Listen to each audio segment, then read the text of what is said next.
No one wanted to honor my mean grandmother, so I invented a gentle goodbye. Before I dive in, I want to pause for a moment and ask something from you. If this story makes you think, if it stirs any kind of feeling in your heart, anger, sadness, or even reflection, please leave a comment sharing your thoughts. And if you enjoy stories that reveal hidden sides of family, love, and memory, subscribe to this channel so you don't miss the next one. The day began under grey skies. The church was small, tucked into the corner of a quiet town, its walls peeling, its benches worn smooth from years of silent prayers. The smell of old wood and dust hung in the air, mixing with the faint sweetness of wilting lilies left on the altar. There were only a handful of people seated. Their faces were tight, guarded, and uncomfortable. No one looked at each other directly. Instead, they shifted in their seats, staring at the floor or the stained glass windows. As if the colors of the saints could distract them from the awkward truth, nobody wanted to be here. It was my grandmother's funeral. And yet the atmosphere felt less like mourning and more like relief. I sat in the third row, hands pressed together, staring at the empty podium where a eulogy was supposed to happen. The silence was deafening. Usually at funerals, someone stands to speak, sharing memories, honoring the life of the deceased, reminding everyone of kindness or sacrifice. But in this room, no one volunteered. Not a cousin, not an uncle, not even her own children. Why? Because my grandmother was mean. No one wanted to honor my mean. My grandmother's name was Margaret. Though everyone in town simply called her Mrs. Harris, nobody dared to call her Grandma Maggie or Nana. Those words belonged to warm kitchens, knitted blankets, and gentle embraces. She was none of those things. Margaret Harris was sharp in every sense of the word. Her tongue cut deeper than knives. Her eyes, a piercing grey, seemed to look straight through you, not with love but with judgment. Even her presence carried a coldness that silenced rooms. I remember being a child, sitting at her dinner table, knees pressed together, fork shaking in my small hand as she watched me. If I chewed too loudly, she would slam her palm against the table and hiss, "Manners are what separate civilized people from animals. Do you want to be an animal?" When I cried, she laughed. When I failed, she scolded. And when I succeeded, she found new ways to belittle me. Her cruelty within the family. Margaret had 3 children, my father, my aunt, and my uncle. Each carried invisible scars from her iron grip. My father once told me that growing up in her house felt less like a childhood and more like military training under a cruel commander. She didn't allow laughter at the dinner table. She didn't allow mistakes in chores. She didn't allow weakness of any kind. Love in her world was a currency she never spent. On birthdays, instead of presents, she gave criticisms disguised as wisdom. On holidays, she made sure someone ended up in tears.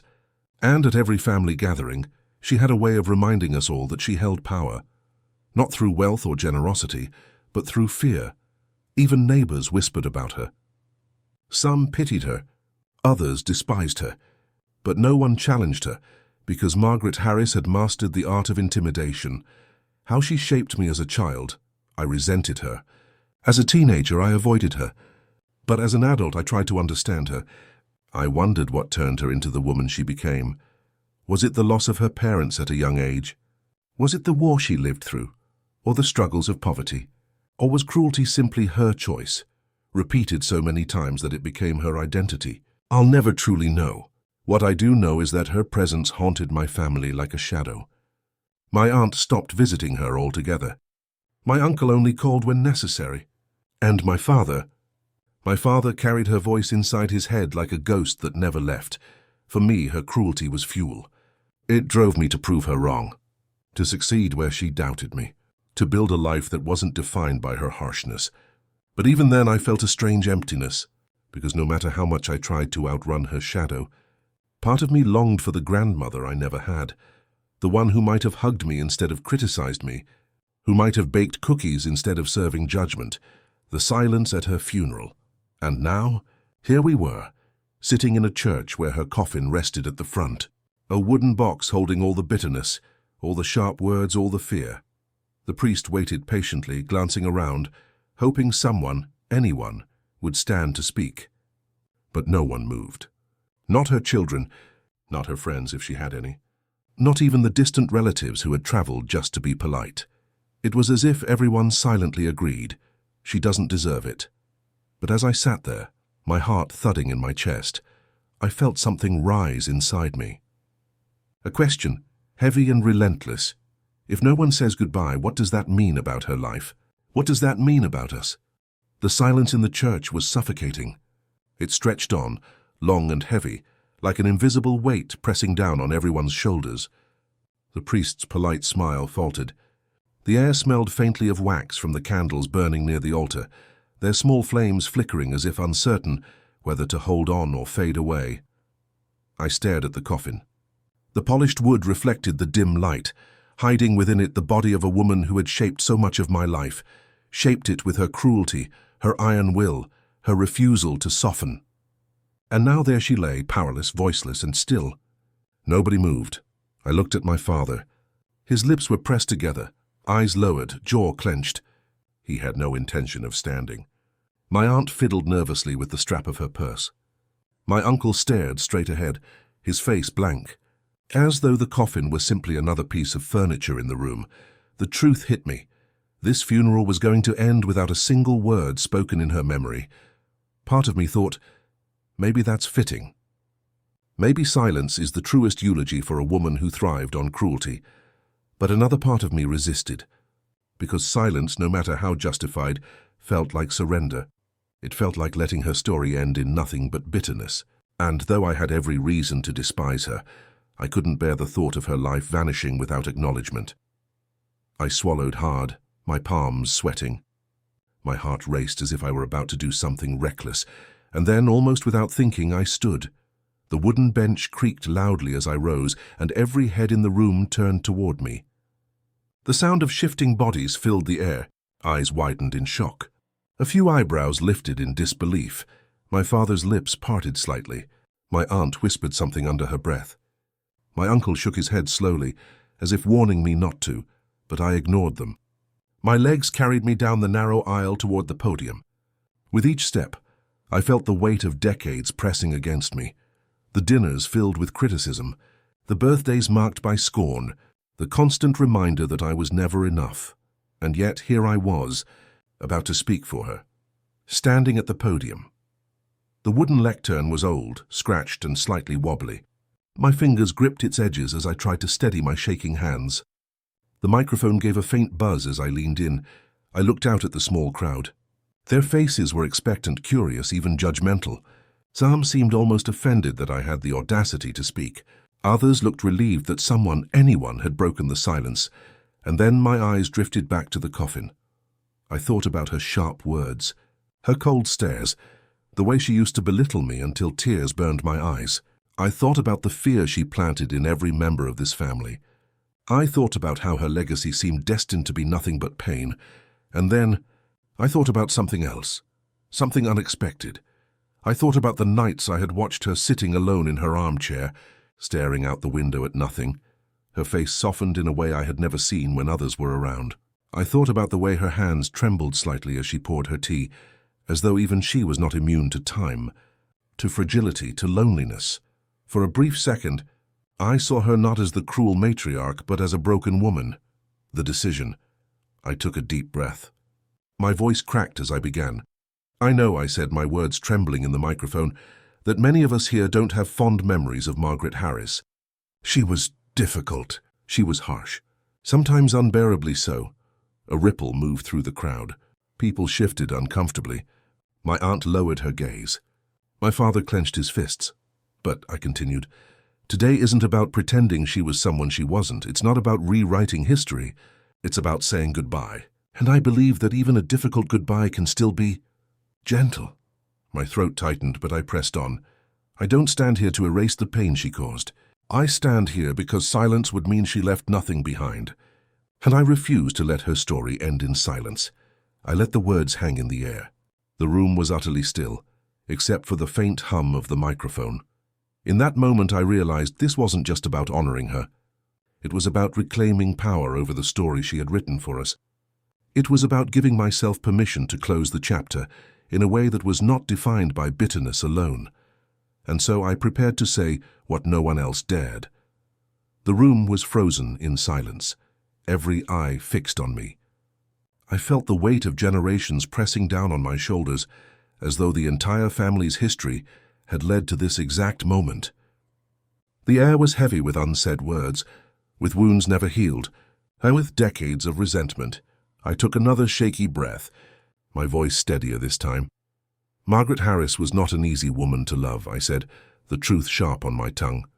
She carried storms inside her, storms that often spilled over onto the rest of us. She taught us lessons in pain. She showed us how cruelty can live under the same roof as family, and for that many of us built walls thick and high just to survive. Faces in the pews were tense, their eyes shifting nervously. Some nodded almost imperceptibly, acknowledging the truth. Others stared at me as if I'd crossed an invisible line. I paused, letting the words sink in. Then I leaned closer to the microphone. But if all we remember is her cruelty, then we carry her storm forever. And I don't want that. I don't want her final gift to us to be silence or bitterness. I swallowed hard. My throat ached, so instead I choose to give her something she never gave freely, gentleness. The gentle goodbye. The words surprised even me. They came not from logic, but from some hidden well inside my chest. I turned slightly, looking at the coffin again. My voice softened. "Grandma," I said, my heart pounding, "you were mean. You were cold. You hurt us more times than I can count. But I see now that behind your sharpness was a loneliness you never admitted, a fear you never named. And though you never said it, I believe some part of you wished you could have been softer." My voice cracked, and for the first time my eyes blurred with tears. "So today, I give you what you couldn't give us. I give you gentleness. I give you a goodbye that doesn't come from fear, but from compassion. Rest now in peace that you never found in life." The words hung in the air like fragile glass. For a moment I felt exposed, as though I had just torn open the wounds of everyone in the room. The reaction. There was a pause, a long, aching pause. And then something unexpected happened. My father's face softened. His shoulders, usually so stiff and tense, seemed to sag under the weight of years finally beginning to lift. His eyes glistened, and though he didn't cry, I saw the boy inside him, the boy who had been scolded, shamed, and silenced. My aunt covered her mouth with trembling fingers. Tears slid down her cheeks silently, as though I had just spoken aloud the words she had been too afraid to ever admit. My uncle, who had sat stone-faced all morning, let out a long, uneven breath. He closed his eyes, shaking his head slowly, but not in disapproval. It was more like surrender, like release. Even the distant relatives, the ones who barely knew her, sat straighter, their expressions shifting from discomfort to reflection. The priest bowed his head slightly, as though acknowledging that what had just been said was not only a eulogy, it was an act of courage, the climax within me. But the greatest shift was inside me. As I stepped down from the podium, I felt my chest loosen. The anger that had clung to me for years like a second skin seemed to fade, replaced by something lighter, something softer. Not forgiveness, not entirely, but a beginning, a choice not to let her cruelty be the last word. As I returned to my seat, people's eyes followed me, some with gratitude, some with surprise, some with quiet respect. For the first time, the silence in the church didn't feel heavy. It felt tender. I had given her the goodbye no one else wanted to give, and in doing so I had freed myself. The service was meant to end there. The priest cleared his throat, preparing to move on, to close the ceremony, to let us all escape into the grey afternoon. But before he could speak, an older woman I had never seen before stood up from the back row. Her face was lined with deep wrinkles, her hair silver and tied in a neat bun. She wore a plain black dress, simple but elegant. Her eyes, however, those caught me. They were steady, piercing, but not unkind. "I'd like to say something," she announced, her voice clear despite her age. The congregation shifted, curious. Even I turned in surprise. Who was she? She walked slowly to the front, each step deliberate, until she stood where I had stood moments before. She placed her hands on the lectern, looked out at the room, and then she smiled faintly. "I knew Margaret," she began. "I knew her long before most of you did. And I think there are things you should know." A hidden past whispers rippled through the pews. My father sat straighter, his brows furrowed. My aunt leaned forward. The woman continued. "Margaret wasn't always cruel. In fact, When I met her, she was one of the gentlest souls I'd ever known. She was young then, barely 20, full of laughter and dreams. She loved music. She played the piano so beautifully that sometimes it would make you cry. She wanted to be a teacher. She wanted children, not to command them, but to nurture them. She had a heart big enough for the whole world. The room seemed to hold its breath. Could she be talking about the same woman? But life, the woman said, her voice trembling slightly, life has a way of reshaping people. She married a man who was not kind. A man who broke her spirit piece by piece. He controlled her, belittled her, crushed her dreams. And when he left behind a woman who had learned that kindness was dangerous. That softness was weakness. And so she built walls. Walls made of sharpness. Walls of cruelty. Walls to make sure no one could hurt her again. The church was utterly silent. The secret none of us knew. The woman's eyes flicked toward the coffin and then back to us. She never told you this. She wouldn't. Pride kept her silent. But she carried shame. Shame for becoming the very thing she despised. Shame for not protecting her children from the hardness she believed was necessary to survive. She told me once in one of her rare moments of honesty that she hated the person she had become. But she didn't know how to stop. A sharp gasp came from my aunt, who covered her face with her hands. My father looked pale, his lips trembling as if he wanted to speak but couldn't. My uncle leaned forward, his elbows on his knees, staring at the ground. I felt my stomach twist. For the first time I saw my grandmother, not just as a cruel matriarch, but as a victim of her own wounds. A woman who had turned her pain outward because she couldn't bear to face it inward, the revelation. Then came the final blow. She left something, the woman said softly. For all of you. She reached into her purse and pulled out a folded letter, yellowed at the edges. My heart skipped. The envelope was addressed simply, "To my family." The priest stepped forward, taking the letter carefully. His voice shook slightly as he read, "I know what I have been. I know the hurt I caused. I thought strength meant hardness, but I see now it only left emptiness. I don't ask for forgiveness. I don't deserve it. But I ask for one thing. Remember that behind my cruelty was fear.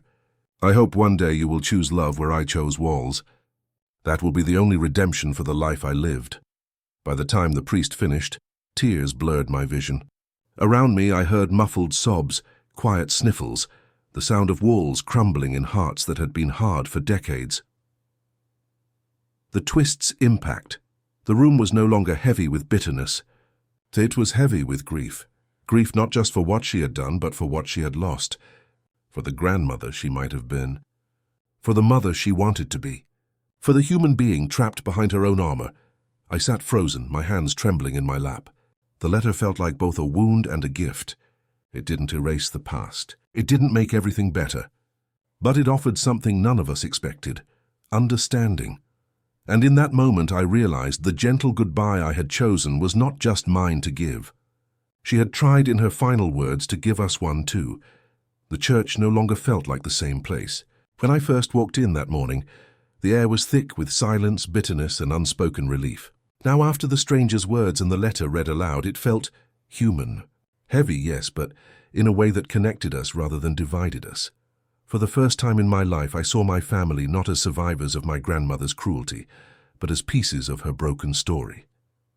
My father, who had carried her voice in his head like a curse. My aunt, who had built her whole life around avoiding her. My uncle, who had buried his feelings so deeply he nearly lost them.